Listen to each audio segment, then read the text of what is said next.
50 states you can't own a gun in, things that you have said and shared about yourself, threats that you have made to other people, the manner in which you attack children. This is a person who should not have access to the president of the United States. Laura Loomer is trending for a tweet that she directed to me yesterday that upset a lot of people.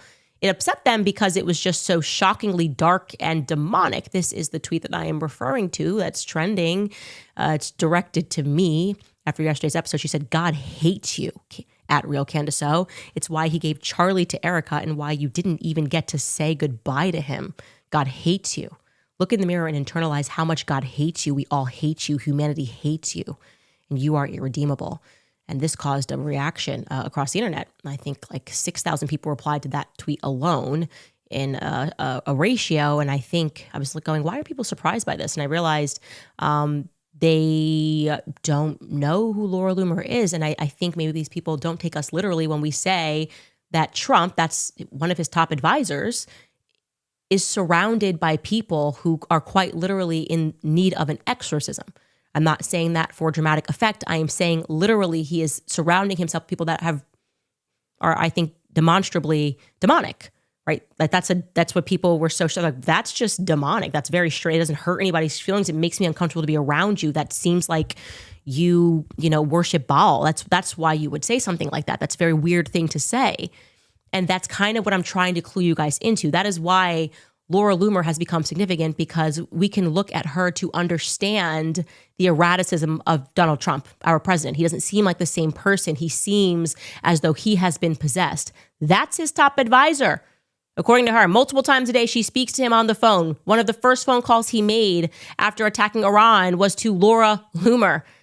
And so it was important for me to break down who she is and to make sure that you lower your expectations when it comes to people like her. Like I said, her goal is to harm people psychologically by lying, just by lying openly all the time. And I want you to know that in her own words, she has admitted to her addiction, which she has described as cocaine-like, to Spectator, because she'll say, "Oh, it doesn't matter if this person's lying." Take Laura in her own words. In an article that was done by the Spectator here, which was called "The Tale of Laura Loomer," which was published in 2019, where she just described having anxiety and depression. She wrote, "I had really bad anxiety and depression, and then I started to basically deal with depression by doing cocaine. I was never a drug user before, but I was using cocaine to kind of deal with it." Laura was 23 years old. She continues, "There were phases when I wouldn't sleep for 3 days straight. And one morning I woke up and drove myself to a cliff, and it was cold and kind of snowy outside. It was February. I tried to kill myself, like legitimately tried to kill myself." Okay. So you can understand why she's not allowed to own guns. Suicide is nothing to mock, but it is something that she uses as one of her tools. Often she, like I told you yesterday, she makes suicidal threats, and there is an aspect of her that feels very homicidal. I'm not being funny. I'm not trying to be ironic when I say that this is a person who should not have access to the president of the United States. And everybody sees that.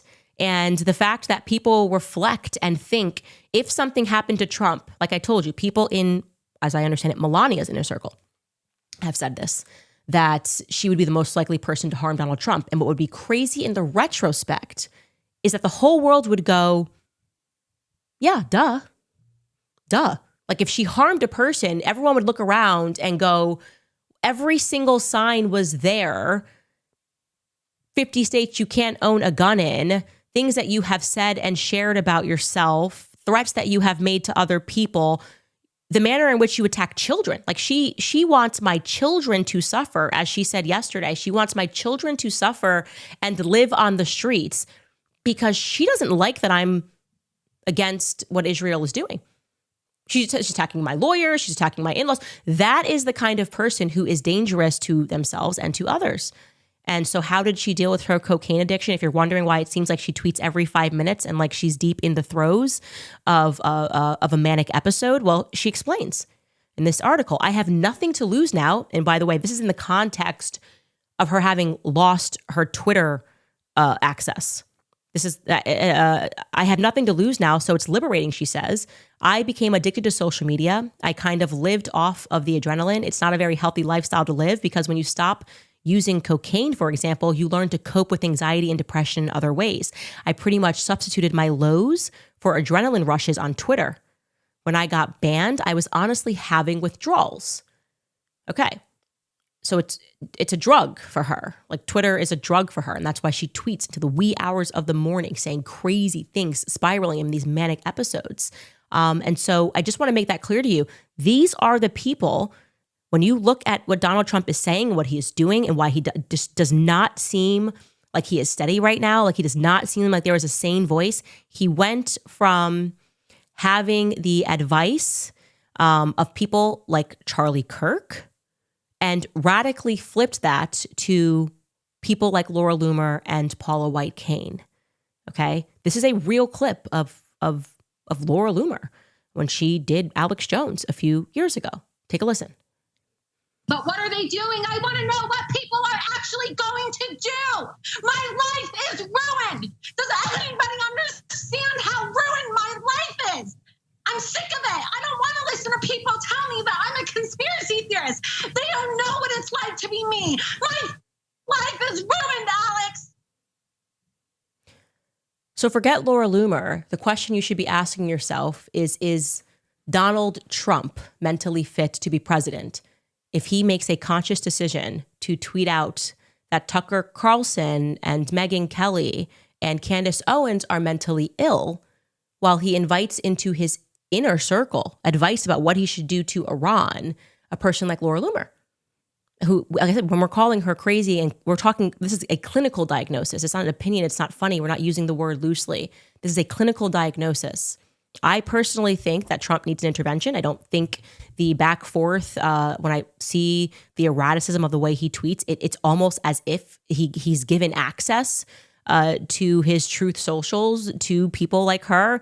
There's an erraticism here that feels dangerous for our country, right? Like he doesn't care anymore, that he's gotten to some point of desperation, whether he is functioning under duress, whether he is being blackmailed, I don't know. What I do know is this is not the Trump that we had for the first 4 years. And even if you have hated him from the very beginning, if you love the idea that the Republican Party is at war with each other, if you're still functioning within the left-right paradigm, you should pull yourself away and actually have a broader sense of concern for the country and want there to be actually an intervention. You should pray for Donald Trump. You should want there to be a sane voice in the room. And at the moment, we're not getting that. And so that's what I just wanted to say is don't be surprised at what Laura Loomer is doing. Be surprised that she has the ear of the President of the United States.